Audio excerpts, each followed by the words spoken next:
It would take about 200 of these file boxes, or about 1,500 floppy disks, to store what you can get on one compact disk. Is it any wonder that optical storage is the talk of the computer industry? Today, we take a look at the CD-ROM on this edition of the Computer Chronicles.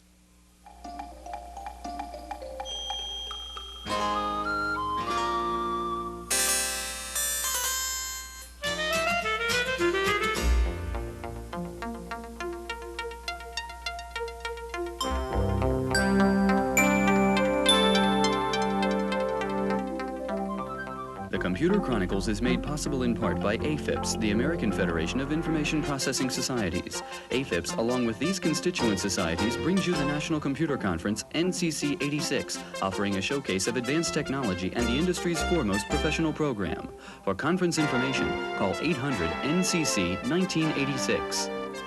Additional funding is provided by McGraw-Hill, publishers of Byte. Byte's detailed technical articles on new hardware, software, and languages cover the latest in microcomputer technology worldwide. Byte, the international standard. Welcome to the Computer Chronicles. I'm Stewart Cheifet, and this is Gary Kildall. Gary, you know, about a year ago, there was not a single laser beam in my house. I was laser-free, but during the past year, I had to go out and buy a laser video disc machine, and then, of course, a laser audio player, a compact disc machine, and now I'm getting into a CD-ROM disk drive for my computer. It seems that optical storage is just taking off now. Now, is optical storage just another small step in storage technology, or is this a giant leap for computers? Well, I think my biases may show up in this particular case. I'm very interested in optical storage. From a hardware evolution standpoint, we've been working with magnetic storage ever since the 40s. Now, optical storage gets us orders of magnitude more information in the same amount of space. Now, with that tons and tons of information we're able to store, if we organize and index it properly, that means we can replace whole libraries and maybe even someday replace the printed page.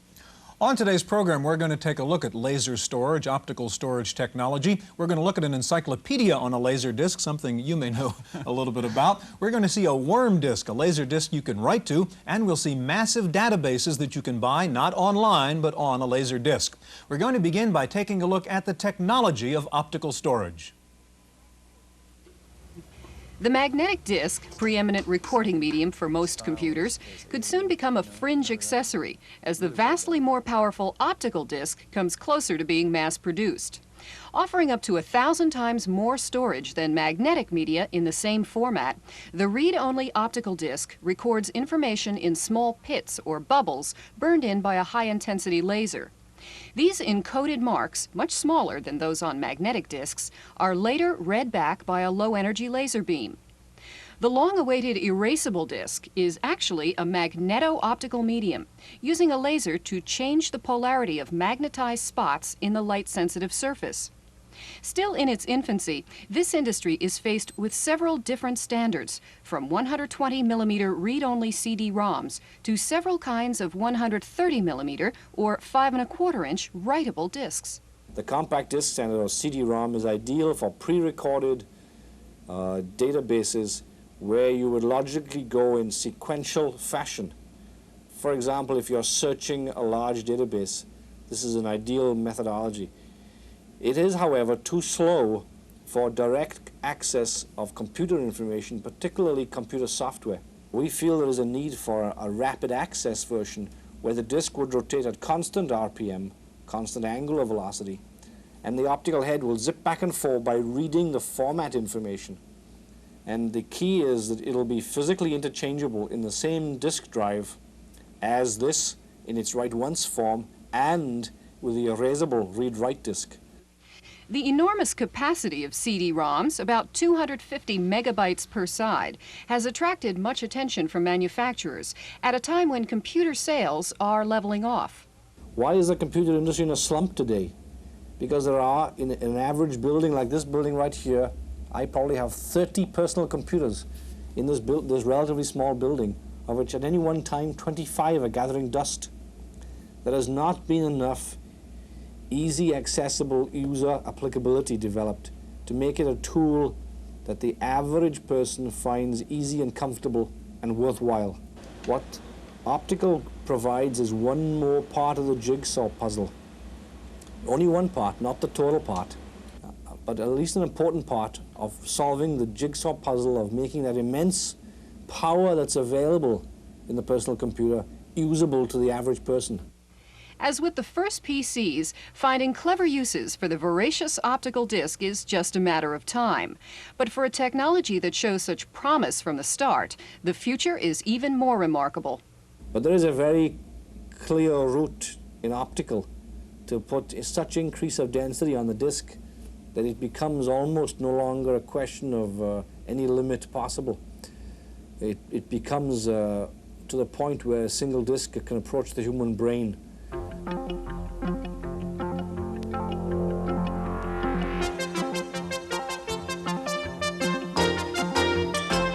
Joining us now in the studio is Tim Oren. Tim is a designer with ActiveVenture, a company involved in CD-ROM software development. And next to Tim, Dr. Robert Kaltoff, CEO of Access Corporation of Cincinnati, a company involved in optical storage technologies. And Gary, I suppose I should kind of introduce you on this particular program and make clear that you have a rather special interest in optical storage. You're the founder of ActiveVenture and Tim's boss.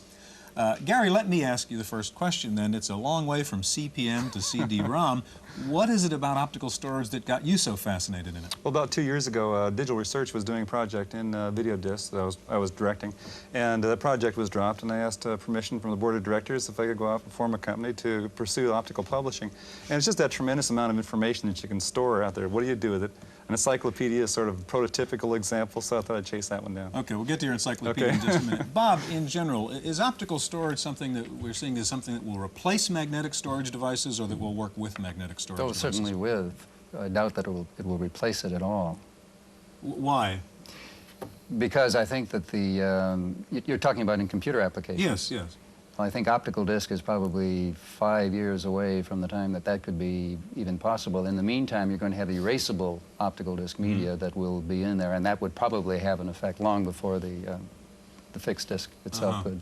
Okay, Gary, let's get back to your encyclopedia reference. Now, we have, in fact, the full set of books in the encyclopedia behind Tim there, Grolier's Academic American Encyclopedia, which you claim you can squeeze onto that 4 3/4-inch disc. Did you do it? Well, it's text only, and that's the same as the online system, basically. And it's actually stored in a ring that's only about 3/8 of an inch wide on the disk. It's about 20% of the disk is full. And so the remainder, if you have pictures of your grandchildren you want to put on there, whatever. So you get it on a small portion of Very small one portion side of that disk. And in fact, half of that is the encyclopedia, and the other half is indexing information telling us where things are located. Now, Tim, you're involved in the user interface aspect of the product. And let me ask you, my first reaction is, I mean, I'm comfortable with all those books, and if I want to go to the encyclopedia and look for volume A, I pick it up, pull it out, I thumb through the pages, and it's very easy. It seems to me rather difficult to have to use a mouse and a keyboard to do the same thing. How did you solve that problem? Well, I'm glad you put it that way, because if you look at the screen, we did exactly what you suggested, which is we put the 26 letters of the alphabet up there in a bookshelf representing the books. So they're my volumes. Right, and just take the mouse and point to the one you want. And let's go look something up. Let's, for instance, go look for the Polar Explorer, Raoul Amundsen, who's in the volume A. So we point at it and click, and it's going out. You essentially pulled out volume A, and there it is. There it is. There is on the screen, and we look in the alphabetical order, and this is the one we need to select, and it's working its way down through the volume here, giving us finer and finer divisions. Then finally we go down and find the article titles, and here they are just as if we were thumbing through that section of the encyclopedia, and we can point to the title we wish to examine. So you're just pulling out that article now. That's right, and here it is, And there it is. the exploits of Raoul Amundsen. From this point, you can page back and forth, take a look at the article and things of that sort. Now, that's all in the CD-ROM that's in this player right here. And what's the amount of storage involved? How much, what's the This is capacity? 550 megabytes. 500 million bytes of information, enough to stretch 10 characters per inch from here to Denver. And in fact, you're not using the 550. That's right. Okay, now, Tim, that's an easy case. Suppose, I take it one of the advantages of this system is you can do a kind of word search. Suppose, for example, I want to know about PBS, but there's no listing for PBS in the encyclopedia. How would I use this? Okay, we go out and go over to the word search, and it's asking us here for PBS. Okay, so we have that typed in. Okay. And we go over and hit search. Okay, so now it's searching the entire 20 volumes to find any reference to PBS. Found 33 occurrences of PBS and 16 articles, and now we're going to ask. And it did in about a second. Yeah. And now it's going out now, and it's going to give us all the titles, the articles. Now, this request can be much more complicated, of course. It can say, I want this and this or this, you know, combinations of things of that sort. Okay. What they call Boolean searches, but we're trying to avoid that and make it a little simpler. Okay, well, here we seem to have gotten some strange things in here. Okay. Yeah. Now, what does Galena have to do with PBS? That's a good question. Let's go take a look. There was a PBS Nova special once. Okay, well, it turns out PBS is also the abbreviation for the chemical lead sulfide. We don't want that, so let's go back out here and say we'd like PBS, but not lead, not please. Not references to lead. And let's try the search again. Okay. So now, I guess that's a mistake, in fact, one could have made even by thumbing through pages. This is a artifact of a free text search or full text search. Yeah. You get whatever you get. Okay, and now it's going to pull out the remaining articles that don't talk about lead sulfide. Now we see that there are a good deal fewer articles there, and the Muppets just went by. We're on target this time. Okay. And here we are, and let's, for instance, go look at radio and television broadcasting. And it will put us into the article wherever PBS occurs. And it turns out we found an entire outline point on the growth of PBS. So if you're working on a term paper about PBS, there's the pretty In impressive. fact, that's an example. Pull back to the outline level at this point, you can see exactly what the whole article looks like in outline form at this point, and go in and say, browse around, find something else. Bob, this is a very impressive example, and this is a very new product, which is actually not quite out. It's out in 2 weeks. Okay, on its way. How is this same technology being used in industry? Well, of course, this is a replicate technology in which these discs are stamped. The area that you're possibly asking about is how is the write once technology, read many times, applied. And of course there, the document is scanned, converted to a digital bitmap, if you will, and fed into the disk by a focused laser, which physically changes a point or does not change it. On a 12-inch disk, you have 1 gigabyte, which is 1 billion bytes of information that can be stored. We're going to take a look at a worm demonstration in just a minute. Also, in just a minute, we're going to go to a trade show where the star of the show was a CD-ROM. First, let's take a look at a real-world application of optical storage technology at a library. Wendy Woods reports. Those of us familiar with endless searching through periodical indexes will appreciate this. Searching is as easy as the touch of a finger on an IBM PC. Here you see a video disc essentially contains the contents of a good wall full of books. It's connected to a micro through a controller and is part of an ongoing experiment by UC Berkeley's library to find the best optical storage reference bank. Well, it's very useful. What it does, it combines a very large and comprehensive database with the power of a computer, a microcomputer, and allows people to get at the information in the database with non-traditional types of searching techniques. Here, you just have to type your search subject and all of the listings are there. You can even choose subtopics. This is the creation of Information Access Corporation of Belmont, California. Each video disc holds 530,000 pages from 1,000 magazines indexed since 1982. It's also user-friendly, as evidenced by the logs kept by students. A 4-terminal system with monthly video disc updates now costs about $16,000 a year. But as the price comes down and the efficiency of the systems increase, optical storage is expected to become a lot more common in libraries. More and more material is available in electronic form now. And in fact, much material is only available in electronic form. So reference rooms are going to have to evolve to handle not only the traditional type materials like books, but materials in this kind of form. For the Computer Chronicles, I'm Wendy Woods.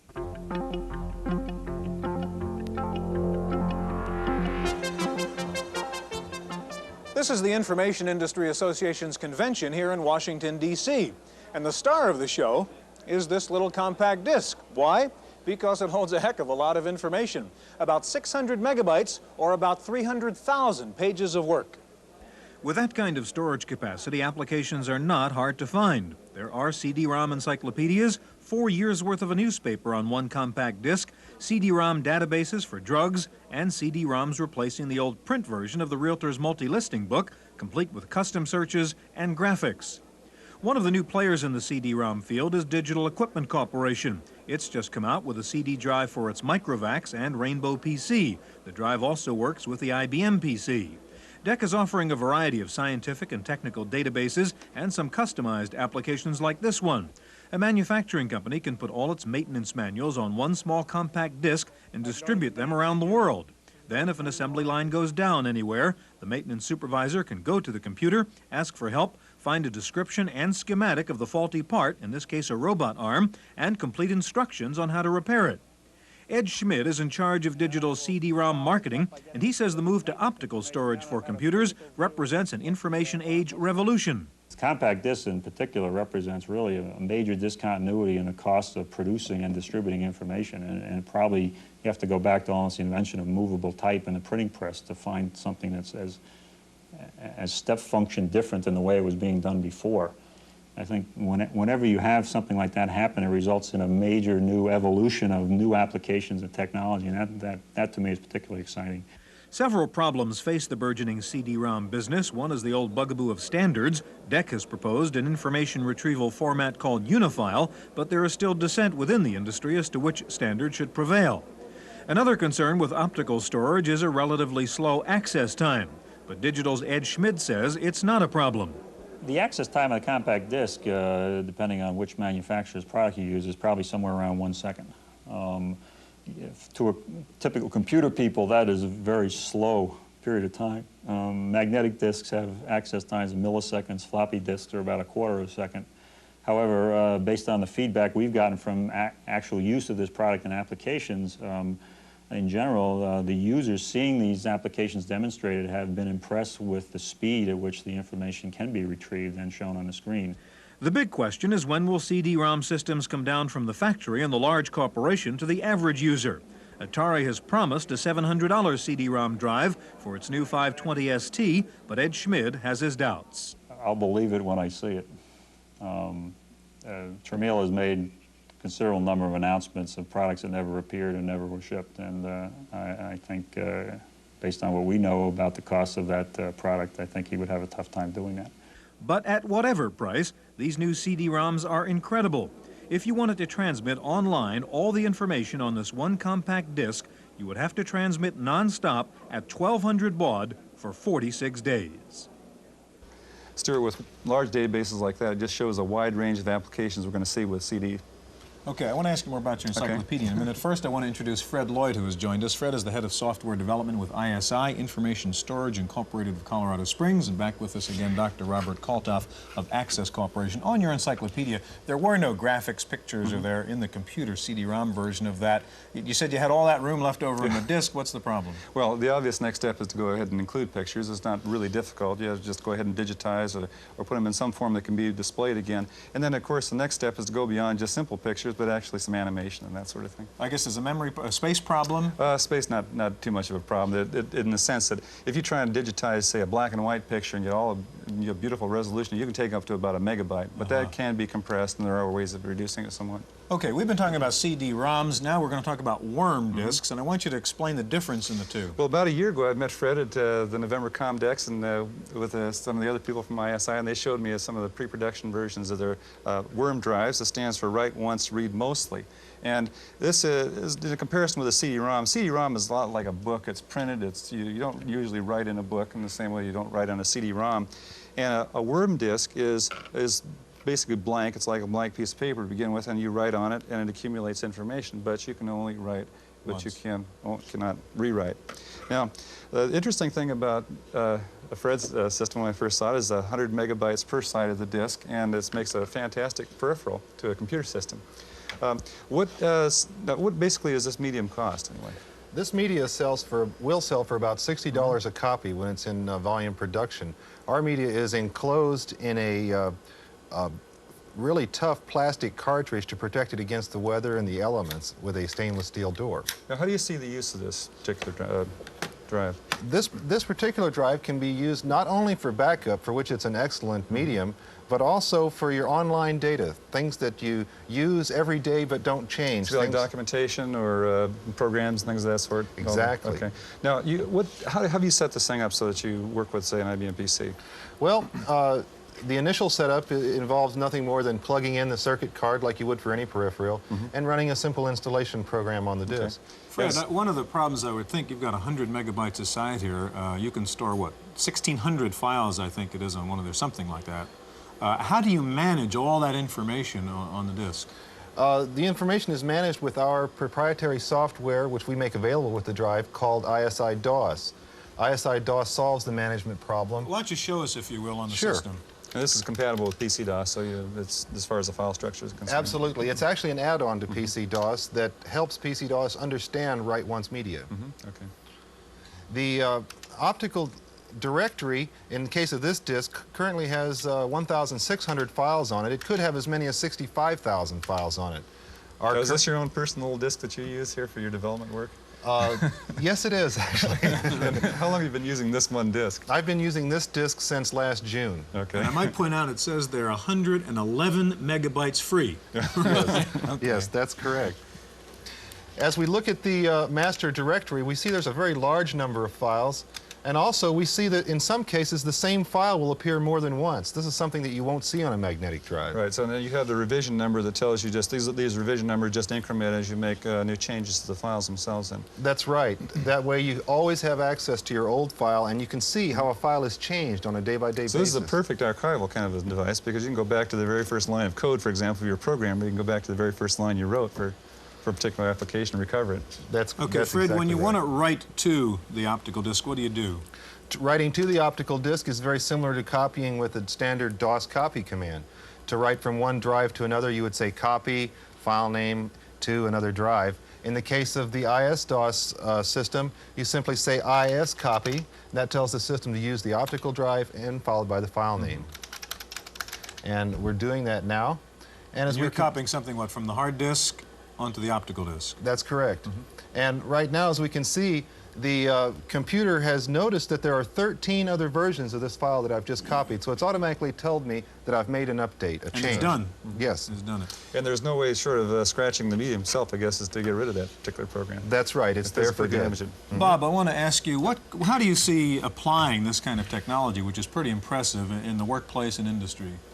Well, he is discussing right now computer-related applications, but in my field, we're utilizing this kind of technology to implant documents at 50,000 bytes, which is compressed from 4 million when the document is digitized. We can plant on a 12-inch, 1 gigabyte disk, 20,000 documents, or 3 to 4, possibly 5,000 engineering drawings of an average C size. These then can be communicated to high-resolution terminals across the room, across the Currently, country. how is that information stored? Is that microfiche? Where you? Yes, in the engineering drawings, typically they are a 35mm image in an aperture card. These can be automatically delivered to charge coupled scanners as well, and the image lifted and transmitted as well. The same thing can also be done with microfiche or roll film, where the specific images are So this digitized. may lead to the paperless society, then, in a sense. Huh? Oh, don't kid yourself. Gentlemen, we're out of time. Well, how important is optical storage to the future of computers? We asked our commentator, George Morrow, for his thoughts. 500 or 600 million bytes of storage in a CD-ROM is a lot of space, enough to dazzle even the most jaded systems designer. But bubble memories also promised huge storage capacity, and hundreds of millions of dollars were spent chasing its potential, most of it in vain. Look, any technology that has a lot of potential is going to be attractive. But to really succeed, it's got to fit comfortably in the environment that it intends to serve. And bubbles had a heck of a time ever looking like rotating disk memory. Likewise, the read-only nature of CD-ROMs requires specialized software and unique applications to make it fit right in the normal operating system of a computer. But worse, different specialized software for each different DOS, whether it's IBM, Apple, or whatever. And experience shows that software is the most expensive, difficult, and time-consuming part of any development project. CD-ROMs and bubbles share another common attribute, and that's high cost. These players are going to cost you at least $800, while their audio counterparts are selling for $200 or $300. Thus, the penalty for connecting this technology to a computer rather than a speaker is about $500, a rather formidable barrier to easy entry into the home. That's the way I see it. I'm George Morrow.